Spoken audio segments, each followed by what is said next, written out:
I found an abandoned yacht. The food was still warm. By BlairDaniels. We got the distress signal at 2:32 a.m. The signal came via an emergency position indicating radio beacon, EPIRB for short. Registered a large yacht owned by a man named Daniel Owens. EPIRBs don't send any other information though, so we had no way of knowing exactly what happened. At least the weather's good, I said as we cut across the waves. Yeah, it kinda makes you wonder what happened, don't it? Bobby replied, hands gripping the wheel. I don't remember the last time we had an SOS without a storm. Who knows with these rich fucks, Kim replied, spitting over the table. They do all kind of weird shit. The ocean loomed ahead of us, pure darkness pierced only by our headlights. No one ever talks about how dark the ocean is. Not a single street lamp, or window, or car to break up the dark. Just pitch black in every direction. Well, I could still see the lights from the dock behind us, but it wouldn't be long before they were swallowed up. I've been on several search and rescue missions before. Thankfully, that all ended well. But Bobby was right. They were all storm-related. Lay people not knowing the wrath of the ocean, thinking they can make a little trip into the water for someone's birthday or whatnot when the sky is raging above them and the waves are swelling into mountains.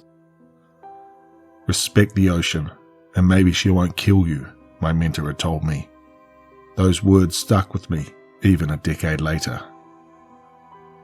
And then, before I knew it, we were approaching the yacht. The lights were on, reflecting in the inky black water. Bobby shifted gears and we pulled up to it slowly, quietly. And that's when I realized how truly massive it was. I guess it was a 50 or 60 footer, easily dwarfing our boat. Bobby grabbed the megaphone. US Coast Guard, he said. Can you hear us? Nothing. Kim and I started with the rope. As we worked, preparing to board, I kept looking up at the yacht, but from the outside, nothing appeared amiss. Golden light blared out of the tinted windows, reflecting placidly on the water. I heard low, instrumental music playing somewhere. I didn't see any damage to the boat, or people in the water. Kim boarded first. I went next. Bobby stayed in the boat, preparing to search the surrounding water. Kim slid open the glass door. After you. I swallowed and stepped inside. The doors opened up into a small but lavishly decorated room. A kitchenette bar area stood to the right, and a dining area with tables and booths sat on the left. That's when I noticed the food. Even though the room was empty, the tables were set with food, as if people had just been there moments before. Glasses of champagne still bubbling. A fillet of salmon, a few bites missing. Lipstick smeared on a napkin. I pressed my hand to the salmon, and my stomach sank. It was still warm. They were just here. I glanced at my watch, 2:51 a.m. They'd sent the SOS not even 20 minutes ago. How did they go from eating and drinking to just nothing? Kim made her way over to me. I checked below deck. No one's there, she said. The food's still warm. Her eyes widened. What the hell? Where did they go? No idea. We made our way towards the stairs, towards the top deck. I doubted we would find them there, but we had to be thorough. The top deck was open to the air. I glanced at the captain's chair, the steering wheel, the little U-shaped sofa behind them. It was empty. Nothing out of place. They've got to be in the water, I said grimly. They're not here, that's for sure. I looked out below us at the inky black water, the ripples glinting in the light. I turned, looking around the boat, into the water. My heart stopped.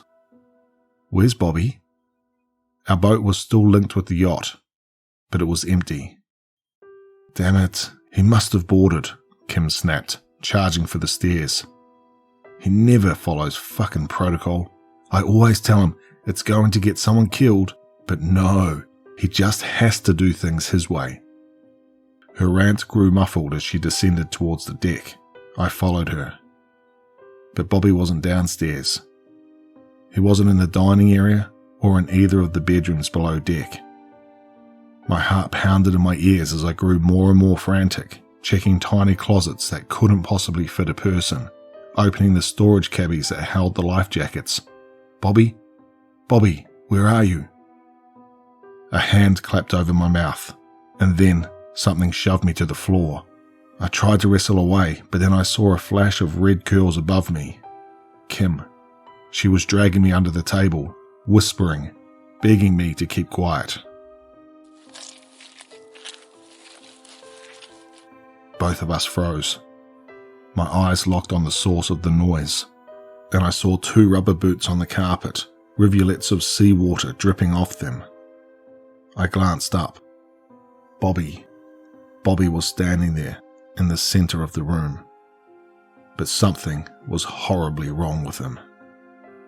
He was soaking wet from head to toe. Seawater sloshed in his boots. Streams of water ran off his sleeves. His skin was pale and bluish, and there was a patch of white, crusty salt along his jawline, almost reaching his eyes. And his eyes. They were pure white, pupilless, blank. Bobby took another step. And another. Kim's nails dug into my arm. We watched as Bobby, no, not Bobby, not anymore, continued walking towards us. I held my breath, shutting my eyes. Please don't let him see us. Please. 2 rubber boots right in front of our table. He continued deeper into the cabin. I let out the breath I was holding. Kim's grip on my arm loosened. As soon as Bobby's steps sounded on the stairs, Kim whispered to me, "Run." I didn't want to, but then she shoved me, hard, and I was rolling out from under the table. I scrambled up, just in time to see Bobby freeze on the stairs. He slowly turned around, his white eyes locking on mine. I ran, faster than I'd run in my life. We scrambled out onto the deck, then made our way into the boat as fast as we could. Kim made it first, then she grabbed my hand, pulling me towards safety. Bobby's hand locked onto my ankle, except they weren't just hands. His fingers were jointless, like tentacles, wrapping perfectly around my ankle, covered in fleshy suction cups. And his face, it was rapidly changing. Before my eyes, his salt-encrusted features were morphing until I saw a woman, then an older man. His flesh squeezing and bloating into other forms effortlessly, like an octopus squeezing through a tiny hole. But his eyes always stayed the same. White, blank, empty. This is how I die. But then, with a loud pop, I went flying. I crashed into the floor of the boat, pain shooting up my side. By the time I scrambled up, we were several feet away from the yacht, ploughing into the ocean. Back home. I was so relieved, so thankful. Whatever that thing was, I'd escaped it. I felt better than I had in years, like all my problems were tiny grains of sand. But now, I'm not so sure. Because this morning, when I looked in the mirror, I noticed my face was encrusted with white flakes of salt.